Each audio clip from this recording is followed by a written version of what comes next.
รัฐบาลลาวให้นักลงทุนทั้งภายในและต่างประเทศขุดค้นแห่ธาตุและโรงงานปรุงแต่งแห่ธาตุจำนวน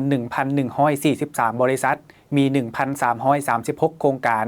แต่มีหลายโครงการบ่ปฏิบัติตามสัญญาสัมปทานขาดมาตรการรักษาสิ่งแวดล้อมสังคม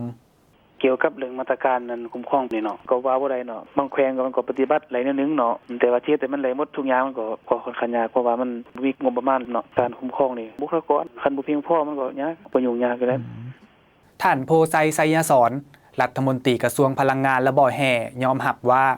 ต้องการพนักงานวิชาการหลายถึง 2,500 คนเพราะปัจจุบัน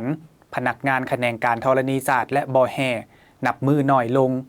ส่งผลให้การคุ้มครองโครงการบ่อแห่บ่ได้รับการคุ้มครองอย่างทั่วถึงและบ่มีประสิทธิภาพ